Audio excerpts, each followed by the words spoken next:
अगर आप समय पर अपनी गलतियों को स्वीकार नहीं करते हैं तो आप एक और गलती कर बैठते हैं। आप अपनी गलतियों से तभी सीखते हैं जब आप अपनी गलतियों को स्वीकार करते हैं। हम चाहे तो अपने आत्मविश्वास और मेहनत के बल पर अपना भाग्य खुद लिख सकते हैं, और अगर हमको अपना भाग्य लिखना नहीं आता तो परिस्थितियां हमारा भाग्य लिख देगी। आप ये नहीं कह सकते हैं कि आपके पास समय नहीं है, क्योंकि आपको भी दिन में उतना ही समय मिलता है जितना समय महान एवं सफल लोगों को मिलता है। श्री कृष्णा कहते हैं, मुसीबतों से भागना नई मुसीबतों को निमंत्रण देने के समान है। जीवन में समय समय पर चुनौतियों और मुसीबतों का सामना करना पड़ता है, एवं यही जीवन का अटल सत्य है। एक शांत समुद्र में नाविक कभी भी कुशल नहीं बन पाता। विश्वास में वो शक्ति है जिससे उजड़ी हुई दुनिया में प्रकाश लाया जा सकता है। विश्वास पत्थर को भगवान बना सकता है, और अविश्वास भगवान के बनाए इंसान को पत्थर दिल बना सकता है। जीवन में कठिनाइयां हमें बर्बाद करने नहीं आती है, बल्कि ये हमारी छुपी हुई सामर्थ्य और शक्तियों को बाहर निकलने में हमारी मदद करती है। कठिनाइयों को ये जान लेने दो कि आप उससे भी ज्यादा कठिन हो। किसी डिग्री का ना होना दरअसल फायदेमंद है। अगर आप इंजीनियर या डॉक्टर हैं तब आप एक ही काम कर सकते हैं, पर यदि आपके पास कोई डिग्री नहीं है तो आप कुछ भी कर सकते हैं। बारिश के दौरान सारे पक्षी आश्रय की तलाश करते हैं, लेकिन बाज बादलों के ऊपर उड़कर बारिश को ही अवॉइड कर देता है। ब्रह्मांड की सारी शक्तियां पहले से हमारी है। वो हम ही हैं जो अपनी आंखों पर हाथ रख लेते हैं और फिर रोते हैं कि कितना अंधकार है। अगर आप उन बातों एवं परिस्थितियों की वजह से चिंतित हो जाते हैं जो आपके नियंत्रण में है ही नहीं, तो इसका परिणाम समय की बर्बादी और भविष्य का पछतावा है। श्री कृष्ण कहते हैं कि जो एक बार अपमान सह ले वो मनुष्य है, जो 2 बार अपमान सह लेता है वो महात्मा है, और जो 3री बार अपमान सहता है वो व्यक्ति मूर्खों की गिनती में आ जाता है। दोस्तों, कई लोग कहते हैं कि लोग बेवजह हमारा बार बार अपमान करते हैं। कुछ कहते भी नहीं तो भी लोग हमारा अपमान करते हैं।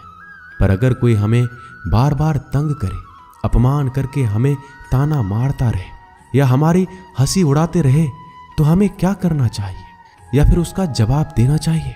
यदि आप बार बार अपमान सहते रहेंगे तो आप खुद को हमेशा अपमानित महसूस करेंगे और लोग भी आपकी कद्र करना छोड़ देंगे। कोई भी आपको कुछ भी कहकर चला जाएगा। यदि आप चाहते हैं कि कोई आपका अपमान ना करे तो आपको अपने स्वाभिमान की रक्षा खुद करनी होगी। सहनशीलता में और मूर्खता में बहुत अंतर है। जो इंसान गलत करता है, अत्याचार करता है, अन्याय करता है, वो तो पाप का भागी है ही, पर जो इंसान चुप होकर अत्याचार को, अन्याय को सहता है वो भी पाप का भागी है, क्योंकि अत्याचारी को, अन्याय को पहले बार में ही रोक दिया जाए तो उसकी हिम्मत बढ़ेगी नहीं। अगर हम उसे छूट दे देंगे, उससे कुछ नहीं कहेंगे, अगली बार वह हमें और सताएगा। इसलिए आपका धर्म है कि अपने सम्मान की रक्षा करो।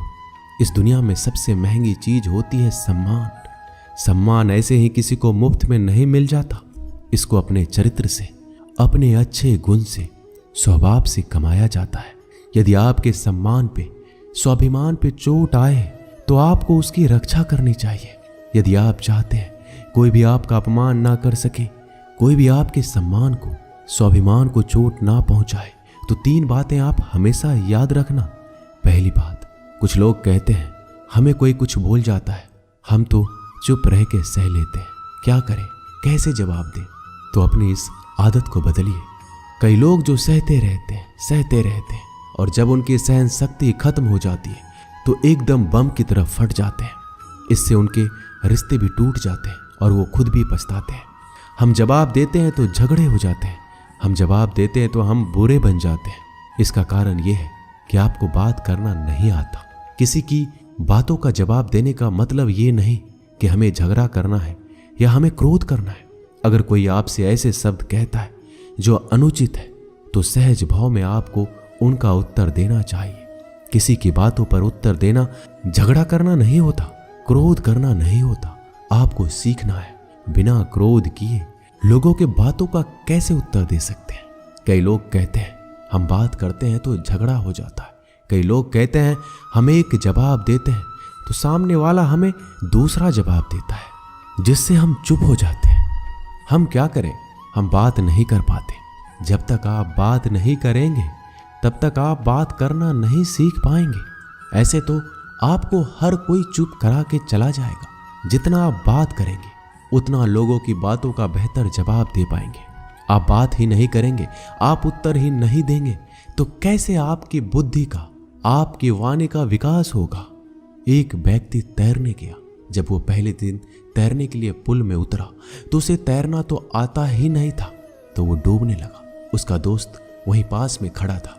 वह व्यक्ति हाथ पैर चलाने लगा पर वो डूबता जा रहा था।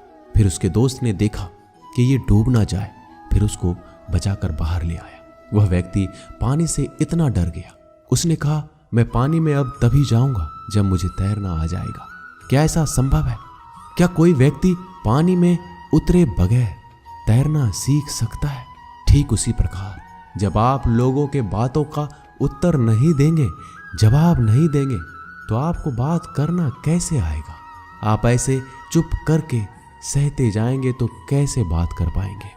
याद रखना एक बात, अगर आप हर किसी के बातों को ऐसे चुप करके सहते रहोगे तो आप जिंदगी भर अपमानित होते रहेंगे।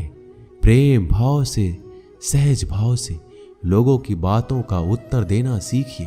बिना क्रोध में आए, यही तो कला है। लोगों को उत्तर देना नहीं आता, क्रोध करना आता है, झगड़ा करना आता है। आपको इन्हीं बातों का अभ्यास करना है कि बिना आवेश में आए, बिना क्रोध में आए, प्रेम भाव से, सहज भाव से हमें अपने स्वाभिमान की रक्षा करनी है। लोगों को उत्तर देना है, चुप करके कुछ भी नहीं सहना। याद रखना एक बात, जब तक आप अपनी रक्षा के लिए उठ खड़े नहीं होते तब तक आपकी रक्षा के लिए कोई नहीं आएगा। जिस दिन आपने अपने भीतर हिम्मत जगा ली, शक्ति जगा ली, उसके बाद आपको दुनिया में कोई हरा नहीं सकता। दूसरी बात, आप खुद को हमेशा बेहतरीन करते रहिए, खुद के ज्ञान को बढ़ाते रहिए। हर दिन आप खुद से पूछिए कि आपने जिंदगी में क्या सीखा, क्या प्राप्त किया। ज्ञान सिर्फ किताब नहीं, हाँ किताबें भी पढ़िए, क्योंकि किताबें आपकी बुद्धि का विकास करती है, जिससे आप जिंदगी को और बेहतर देख पाते हैं। लेकिन अपनी चेतना को, अपनी समझ को, अपने अनुभव को भी डेवलप करना जरूरी है। खुद पे मेहनत कीजिए। जितना आप डेवलप करेंगे आपके अंदर उतना ज्ञान बढ़ेगा, समझ बढ़ेगी, आप उतना ही ज़्यादा कॉन्फिडेंट हो जाएंगे। जितना आप लाइफ में कॉन्फिडेंट रहेंगे, आप किसी का भी अत्याचार चुप करके सहन नहीं करेंगे। फिर आप अपने सम्मान की रक्षा खुद करेंगे। तीसरी बात, आप मूर्ख लोगों से, बुरी संगतों से दूर रहिए, क्योंकि ऐसे लोग कभी किसी को खुशी नहीं देख सकते। ऐसे लोगों को दूसरों की खुशी से ईर्ष्या होती है। ऐसे लोग दूसरों को हमेशा नीचा दिखाने में, नीचा गिराने में रहते हैं कि कैसे इसे नीचा दिखाया जाए, कैसे इसकी हंसी उड़ाया जाए, इसको ताने मारे जाए। ऐसे लोगों का स्वभाव ही ऐसा होता है। ऐसे लोग कभी बदल नहीं सकते। ऐसे लोगों से आप दूर रहिए। अगर जिंदगी में आप इन 3 बातों को याद रखेंगे, अपने जीवन में उतारेंगे, कोई भी व्यक्ति आपको अपमानित नहीं कर पाएगा। तो अपने स्वाभिमान, अपने सम्मान की रक्षा आपको खुद करना आना चाहिए। दोस्तों, ये वीडियो यहीं समाप्त होती है। मिलते हैं अगली वीडियो में। अपना ख्याल रखिएगा। धन्यवाद। जय श्री कृष्णा।